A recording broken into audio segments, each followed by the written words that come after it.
जय श्री राधे। तो देखिए यहाँ पर मैं करूँगी अब मुंह दिखाई। तो बड़ी दीदी हैं, उनको पहले करने के लिए कहा गया है, उसके बाद मेरा नंबर आया है मुंह दिखाई करने के लिए। तो मैंने देखिए सोने की अंगूठी दी है, जोधा अकबर वाली अंगूठी जो होती है ना बड़ी सी, वो दी है। तो मेरी तो खैर दुल्हन से बात हो गई थी कि क्या चाहिए उसको, मैंने उस हिसाब से दी है। तो घर परिवार के जितने भी लोग होते हैं इसी तरह से कर लेते हैं कि जो अच्छा लगे दुल्हन को सबसे ज़्यादा वही देना चाहिए। तो खैर यहाँ पर देखिए मैंने अंगूठी पहना दी और कर लूँगी मुंह दिखाई। फाइनली आप भी दुल्हन का मुंह देख लीजिएगा, अभी आगे के वीडियो में आपको सब देखने को मिलेगा। और यहाँ पर देख सकते हैं सभी लोग बारी बारी, ये बड़ी दीदी की ननद है जो कि मुंह दिखाई कर रही हैं और सब इस तरह से। तो बहू जो है सबके पैर छू छू करके पैसे देगी और पैर छू छू करके इस तरह से पैर छुएगी, मतलब पैर छुआई मुँह दिखाई एक साथ ही होती है। कुल मिला के ये हमारे यहाँ तो बड़े गीत बोले जाते हैं। ये देखिए दुल्हन की मौसी हैं जो कि पैर छुआ रही हैं, बोल रही हैं खूब पैर दबाओ क्योंकि थक गई हूँ मैं बहुत ज़्यादा। उसके बाद आ जाएगा दिल, होगी बड़ी मुश्किल, काली तेरी चोटी है पर देखो संभालना, काली तेरी चोटी है पर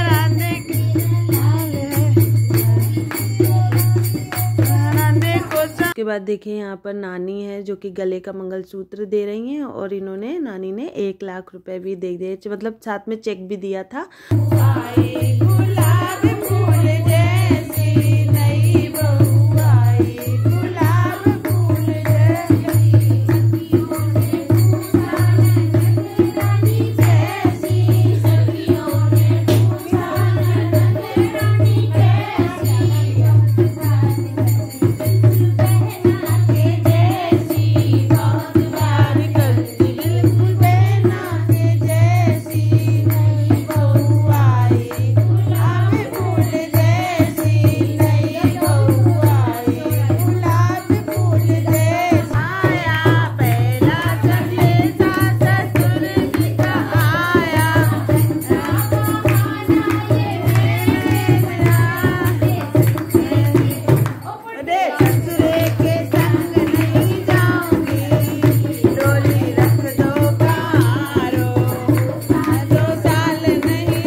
फाइनली आप सबने आज बहू का डांस देख ही लिया। बहू के नज़र ना लगे इस वजह से उसके ऊपर पैसे उतार के जो भी घर में मेड वगैरह रहते हैं उनको दे दिया जाता है।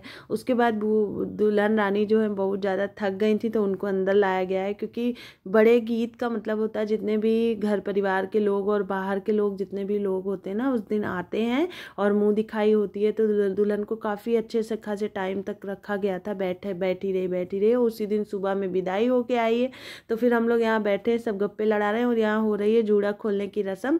तो ननद रानी जो है जूड़ा खोल रही हैं, इनको बदले में मिलेगा नेग। तो ये भाई मेरी दीदी की बेटी है जो जूड़ा खोल रही है और बहू की नंद रानी है। तो यहाँ पर जूड़ा खुलाई भी नेग मिलेगा। तो फिर ये इतना थकी थी ना कि मुंडी ऊपर ही नहीं कर रही। फिर मैं इसको चिल्लाई हूँ, आज मैं बन गई सास कि सीधे बैठो। उसके बाद अभी शाम का टाइम हो रहा है, लगभग 5:30 4:30 या नहीं 5 साढ़े 5 का टाइम हो रहा है। यहाँ पर जो आगे की रस्में होती है ना वो हो रही है। इन रस्मों का नाम क्या होता है मुझे नहीं पता। तो यहाँ पर ये अंगूठी ढूंढने का और कुछ उछाला जा रहा था, उसको कैच करना था। तो सब में ना बहू ही जीत जा रही थी। तो ये हो रहा था कि कहते हैं ना बहू जीत जाए तो बहू बेटे पे जो है ना भारी पड़ती है।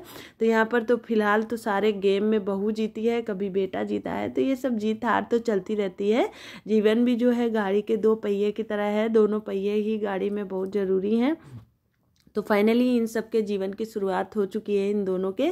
तो आप सब भी आशीर्वाद दीजिए। और यहाँ पर खीर बनाई गई थी जो कि दूल्हा जो है दुल्हन को खिला रहा है, उसके बाद दुल्हन खिलाएगी दूल्हे को। तो ये रस्म होती है जो कि की जा रही है। उसके बाद यहाँ पर मंडप उखाड़ा जाएगा। मंडप आज उखड़ने की रस्म होगी और साथ ही साथ आज ही सत्यनारायण की कथा भी हो जाएगी यहाँ पर। तो वो खा नहीं पा रही, नथिया देखिए, नथ जो है ना बीच में लड़ रही थी, उसको हटा हटा के तो मंडप यहाँ पर उखाड़ लिया गया है। उसके बाद घर में इतना ज़्यादा काम फैला था कि वो सब कुछ, फिर ये रस्म हो रही है, देवर करता है तो देवर भाभी का अंगूठा धुल के पीता है, तो मुंह में ऐसे इसने छुआ लिया है। फिर भाभी जो है देवर को नेक देती है और देवर को ना गोद में बैठना होता है। तो ये थोड़ी देर के लिए भाभी की गोद में भी बैठेगा। तो सब हंस रहे थे कि देवर इतना बड़ा है, तो भाभी तो बेचारी थक जाएगी। फिर यहाँ पर देखिए सत्यनारायण की पूजा जो है हो रही है।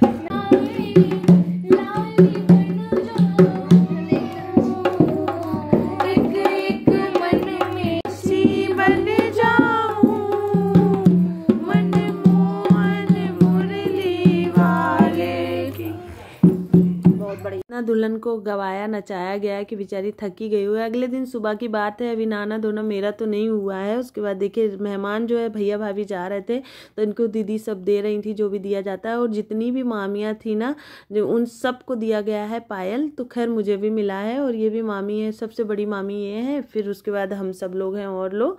तो देख सकते हैं यहाँ पर सबको जो नेक देना होता है, नेक या फिर विदाई देते हैं, तो वो सब दी जा रही है। और ठंड इतनी ज़्यादा थी कि सब धूप में बैठे हुए हैं बाहर। और अभी मैं नहाई धोई नहीं हूँ आज पूरा, क्योंकि दीदी के घर थोड़ा सा मतलब काम वाम भी था, वो सब कुछ सबका जाना आना भी लग रहा था, तो उसमें हेल्प कराना ये सब चल रहा था। तो उसके बाद बैठे हैं सब, चाय नाश्ता करेंगे और उसके बाद अभी नहाना धोना होगा आराम से, क्योंकि शादी हो गई। थोड़ा सा ये लग रहा है कि सब चीज़ें अब काम जो है ख़त्म सा हो गया है। और मेड वगैरह लगी थी तो वो सब खाना पीना कर रही थी अपना। उसके बाद आ गई थी बारी हमारे जाने की। तो शाम के बज रहे हैं अभी 5 और मेरी ना, नहीं सॉरी 5 नहीं बज रहे, 4 बज रहे, क्योंकि 5 साढ़े 5 की तो मेरी ट्रेन थी। तो मैं जा रही हूँ मायके, क्योंकि मेरी मम्मी की तबीयत ख़राब थी, तो जिस वजह से मेरी मम्मी शादी भी अटेंड नहीं कर पाई। और शादी में तो इस वजह से मुझे वहाँ जाना भी ज़रूरी था। वैसे तो मेरी प्लानिंग ये थी कि मैं दीदी के घर पे ही रुकूंगी, लेकिन फिर अचानक मुझे कानपुर जाना पड़ा। तो अभी आज मैं कानपुर के लिए निकलूंगी। तो दीदी ने देखिए यहाँ पर खूब सारे कपड़े सभी के, और साथ में और मतलब बहुत कुछ दीदी ने दिया। दीदी का प्यार है। तो चलिए फिर मिलूंगी एक और ब्लॉग में, तब तक के लिए बाय।